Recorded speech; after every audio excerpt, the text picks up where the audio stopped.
السلام عليكم ورحمة الله وبركاته.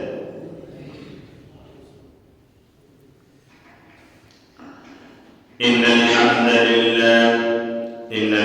لله نحمده ونستعينه ونستغفره ونؤمن به ونتوكل عليه ونعوذ بالله من شرور أنفسنا ومن سيئات أعمالنا.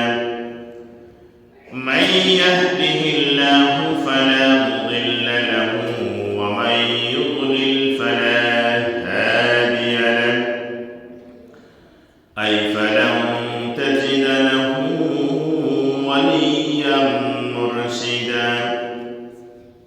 ونشهد أن لا إله إلا الله وحده لا شريك له، والذي لا ضد له ولا ند له، لا مثل له ولا مثيل له، لا وزير له ولا كفيل له، لا شبه له ولا شبيه له. وهو الله واحد أحد صمد فرد لم يلد ولم يولد ولم يكن له كفوا أحد. ونشهد أن سيدنا وحبيبنا وحبيب ربنا وطبيبنا وطبيب أرواحنا وبشيرنا ونذيرنا وشفيعنا ومولانا محمدا عبد الله ورسوله،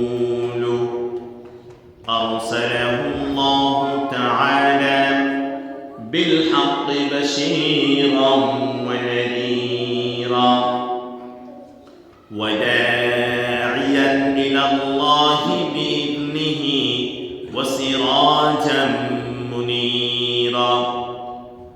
أما بعد، فقد قال الله تعالى في كلامه المجيد وفي فرقانه الحميد: أعوذ بالله من الشيطان الرجيم. بسم الله الرحمن الرحيم. وأقيموا الصلاة وآتوا الزكاة واركعوا مع الراكعين. وقال الله تعالى في شان حبيبه مخبرا وآمرا: إن الله وملائكته يصلون على النبي، يا أيها الذين آمنوا صلوا عليه وسلموا تسليما. اللهم صل على سيدنا مولانا محمد وعلى آل سيدنا مولانا محمد। জোরে সুরে ভালোবাসা নিয়ে দরুদ পড়ি। আল্লাহুম্মা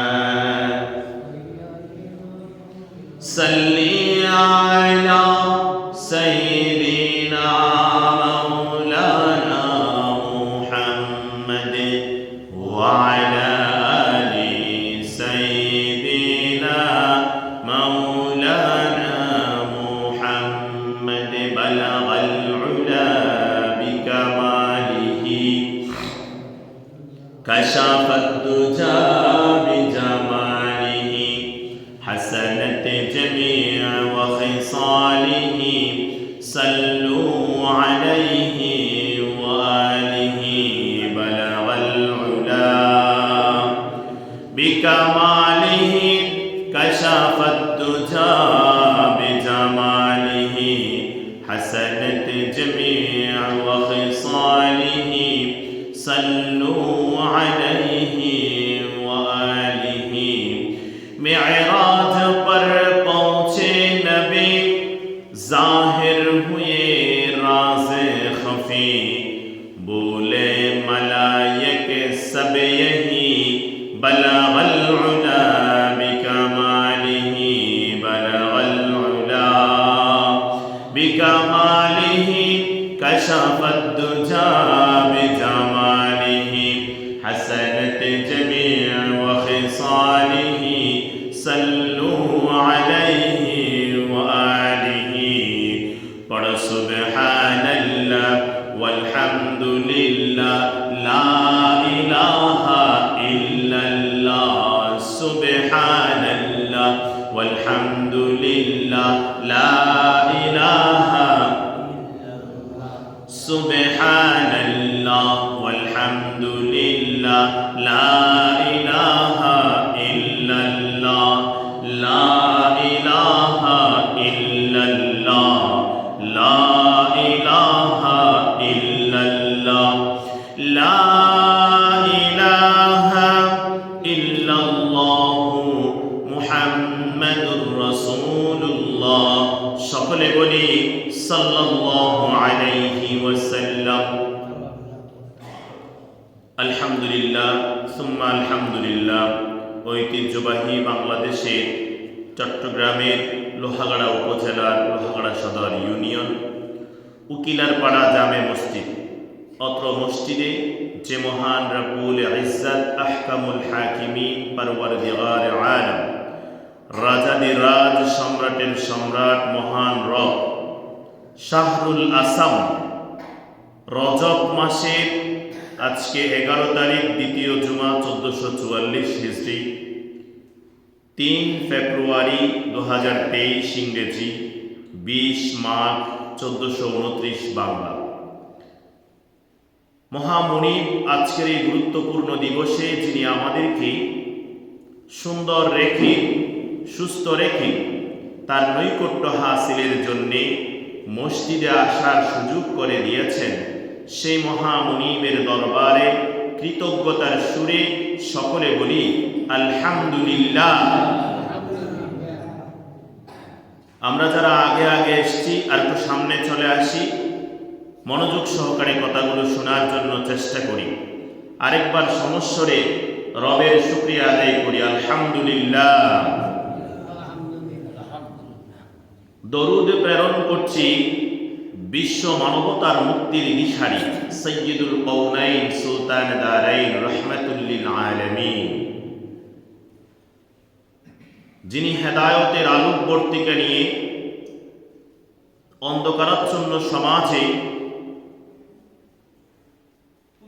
মহান আল্লাহ রাব্বুল আলামিনের পক্ষ থেকে রহমত স্বরূপ আবির্ভূত হয়েছেন সৈয়দুল মুরসালিন খাতামুন নবিয়্যিন হযরত মুহাম্মদুর রাসূলুল্লাহ সাল্লাল্লাহু আলাইহি ওয়াসাল্লাম।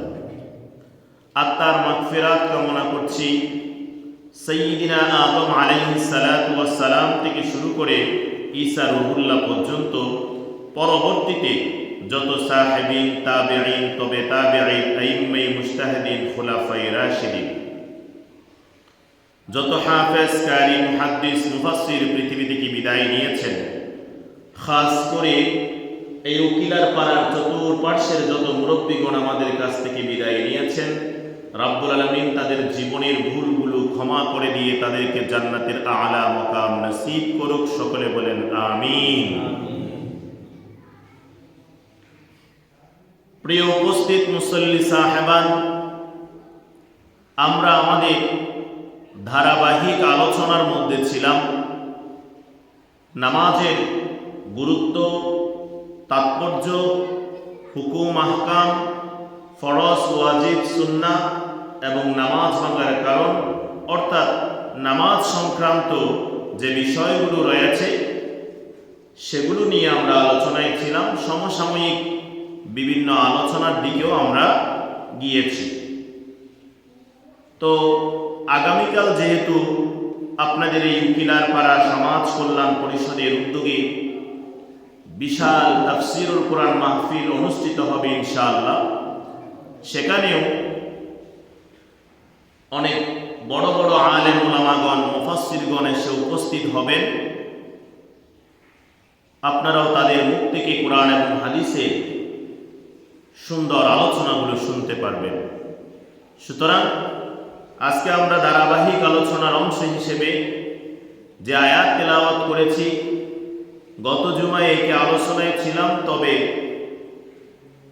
ভারাক্রান্ত হৃদয় নিয়ে বলতে গিয়ে বলছি আজকের মানুষ নামাজের প্রতি তেমন পাবন্দি নাই, গুরুত্ব নাই।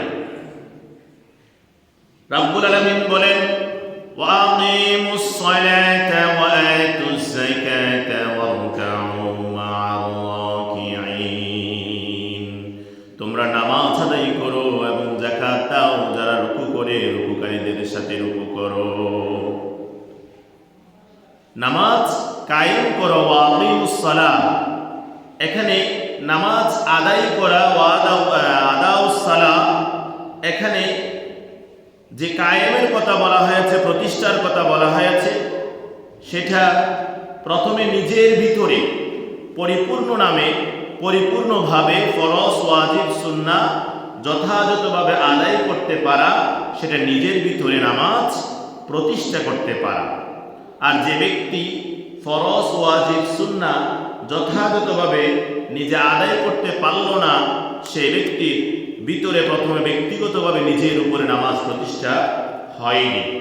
সুতরাং নামাজকে যদি পারিবারিকভাবে, সামাজিকভাবে, রাষ্ট্রীয়ভাবে প্রতিষ্ঠা করতে চান, সর্বপ্রথম এই নামাজ নিজের ভিতরে পরিপূর্ণভাবে প্রতিষ্ঠা করতে হবে।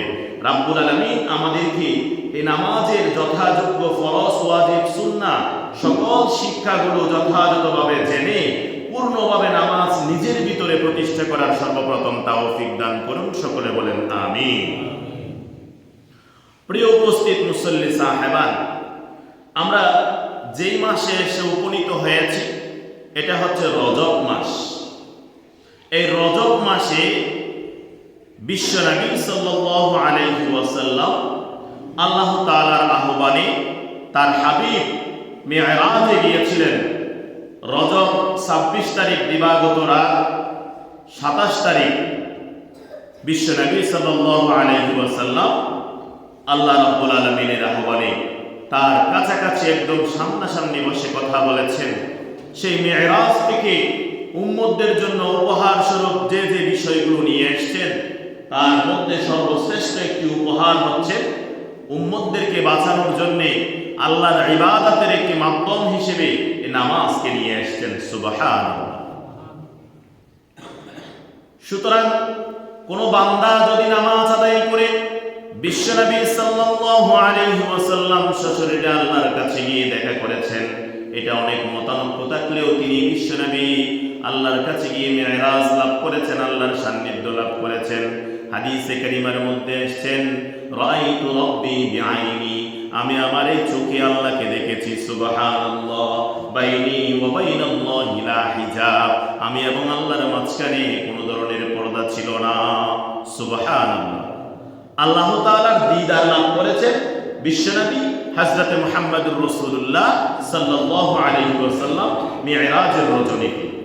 কোন বান্দা যদি নামাজের যথাযথ ফরজ, ওয়াজিব এবং হুকুম, আহকাম, সুন্নাত সব কিছু মেনে নামাজ আদায় করতে পারে, ইন্নাস সালাতা কানাত আলাল মুমিনিনা কিতাবাম মাওকুতা, নির্দিষ্ট সময়ের প্রতি নামাজ আদায় করার প্রতি পাবন্দী হয়, যথাযথ গুরুত্ব দেয়, তাহলে আস-সালাতু মি'রাজুল মুমিনিন, ওই মুমিন বান্দার জন্য, ওই মুসলমানের জন্য সে নামাজ হয়ে যাবে মি'রাজে, আল্লাহর সাথে যে আল্লাহর নবী সাক্ষাৎ করেছেন, সেই সাক্ষাতের মতো বান্দা এবং আল্লাহর সাথে সাক্ষাৎ হয়ে যাবে। সুবহানাল্লাহি ওয়া বিহামদিহি, সুবহানাল্লাহিল আযীম।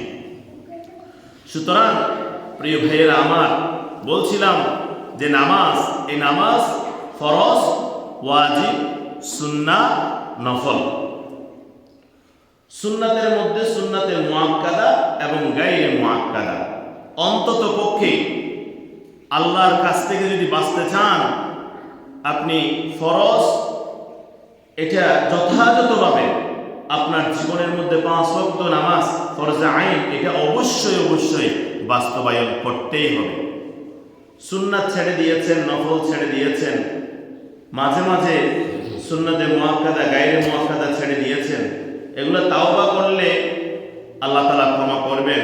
কিন্তু ফরজ নামাজের ব্যাপারে এটা কঠিনতর বিষয়, যেন তাওবা নয়, এটা এভাবে ফিরে আসতে হবে যেদিন থেকে আপনি প্রতিজ্ঞা করবেন সেদিন থেকে মৃত্যু পর্যন্ত আর নামাজ ছেড়ে দিতে পারবেন না। রাব্বুল আলামিন সেভাবে আমাদেরকে নামাজের পাবন্দি করার তৌফিক দান করুন, আমিন। সম্মানিত মুসল্লি সাহেবান, তাহলে আমি ইতিপূর্বে আপনাদের সামনে নামাজের যে ফরজগুলো ছিল সেগুলো সম্পর্কে আলোচনা করেছিলাম। সংক্ষেপে যদি আমরা বলি তাহলে বলছিলাম, নামাজ আদায়ের পূর্বে যে পবিত্রতা রক্ষা করতে হবে, সর্বপ্রথম যে পবিত্রতা রক্ষা করার জন্য অজু এবং গোসল। অজুতে 4টি ফরজ যদি যথাযথভাবে আদায় করা না হয় তাহলে তার দ্বারা নামাজ আদায় করলে পরিপূর্ণভাবে নামাজ আদায় হবে না। গোসল ফরজ হয়েছে, পরিপূর্ণভাবে ফরজ আদায় করে যদি গোসল করা না হয় তাহলে তার দ্বারাও নামাজ পড়লে পরিপূর্ণভাবে নামাজ আদায় হবে না। সুতরাং গোসলের ফরজ আমরা ইতিমধ্যে জেনেছি যে গলগলা সহিত কুলি করা, অর্থাৎ ভালোভাবে কুলি করা, নাকে পানি দেওয়া এবং মাথা থেকে পা পর্যন্ত ভালোভাবে দৌত করা। এই 3টি থেকে যদি কোনো একটি ছুটে যায় তাহলে ফরজ গোসল আদায় হবে না। আসুন তাহলে ফরজ অজু।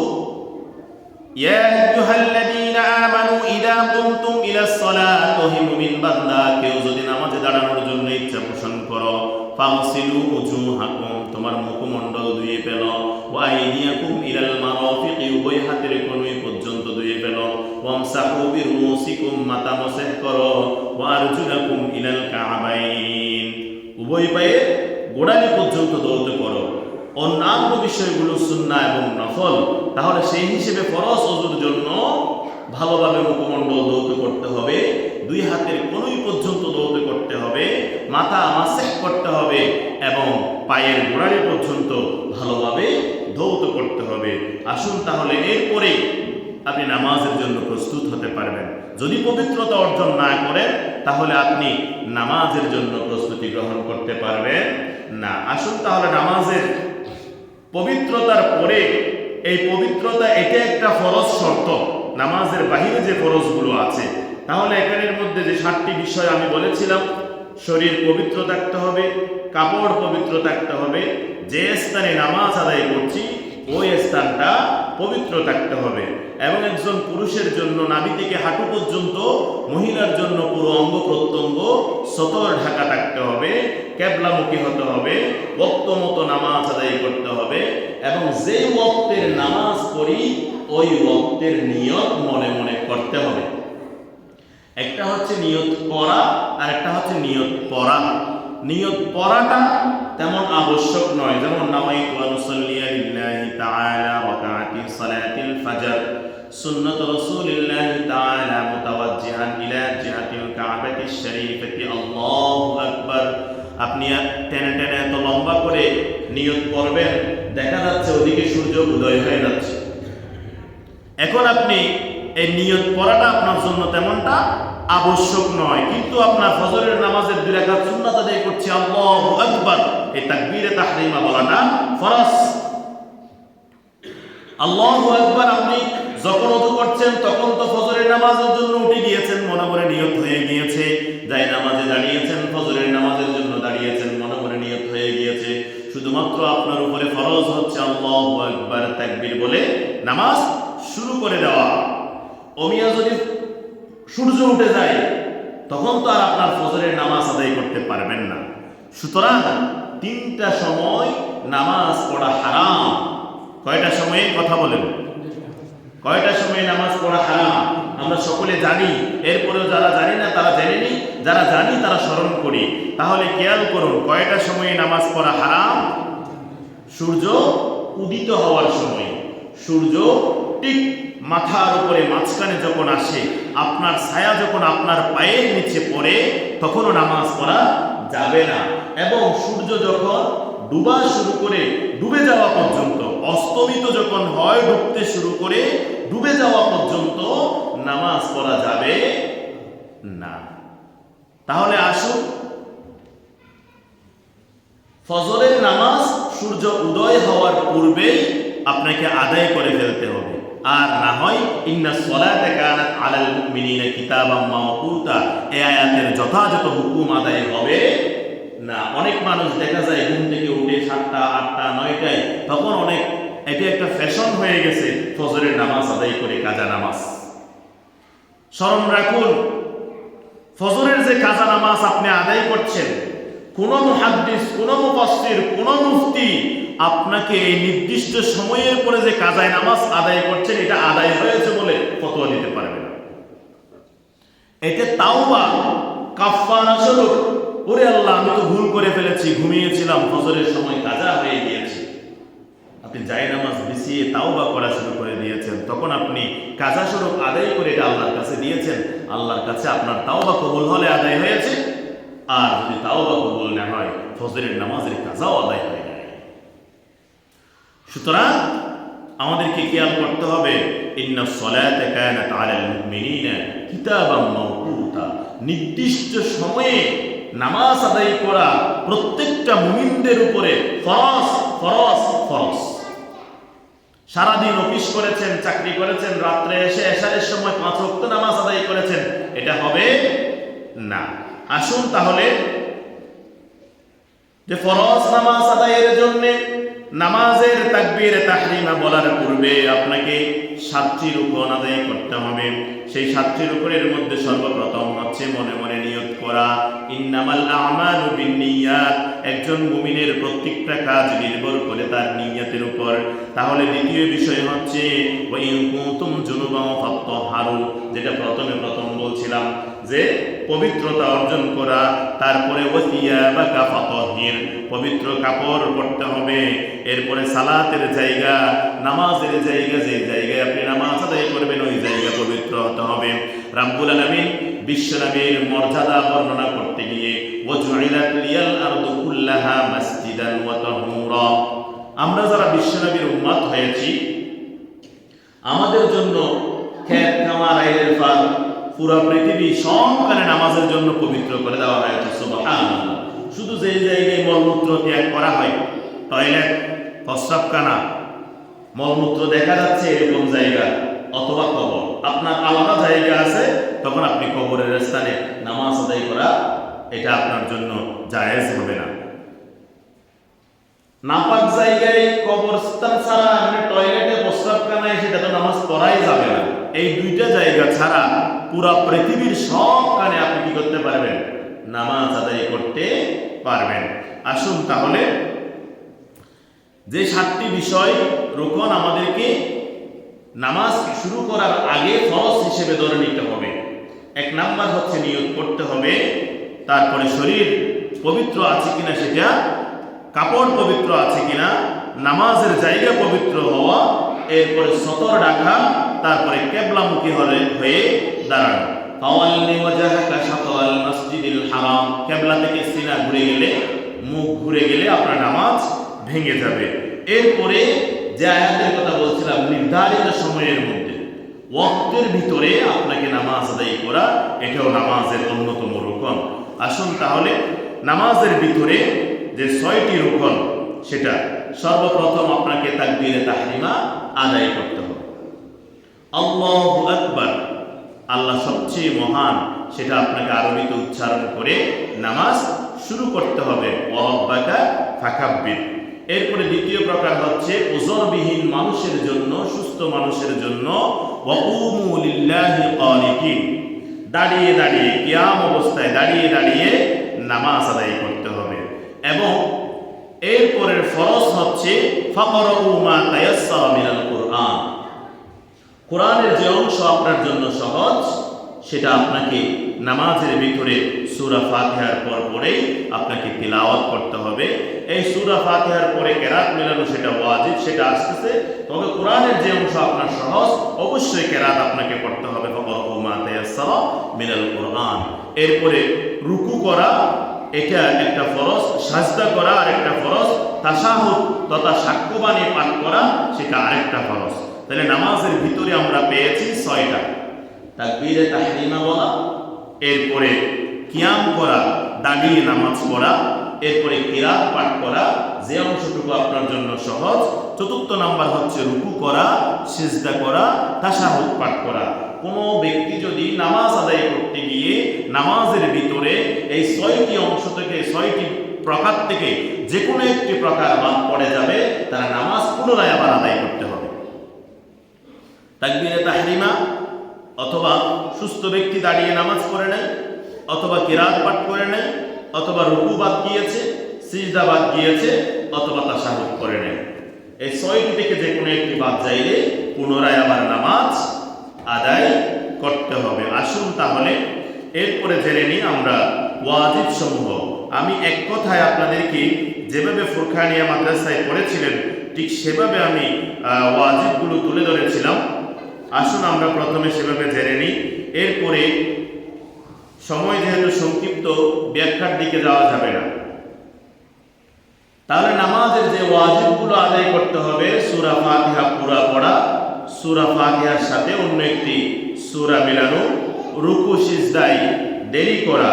এখন দেখা যায় রুকুতে গিয়েছে, অনেক সময় জামাতের মধ্যেও রুকুতে গিয়েছে ইমাম সাহেব সামি আল্লাহু লিমান হামিদা, রুকু থেকে দাঁড়িয়েছে, একটু করে স্ট্রে করেছে 1 সেকেন্ড 2 সেকেন্ড, রব্বানা লাকাল হামদ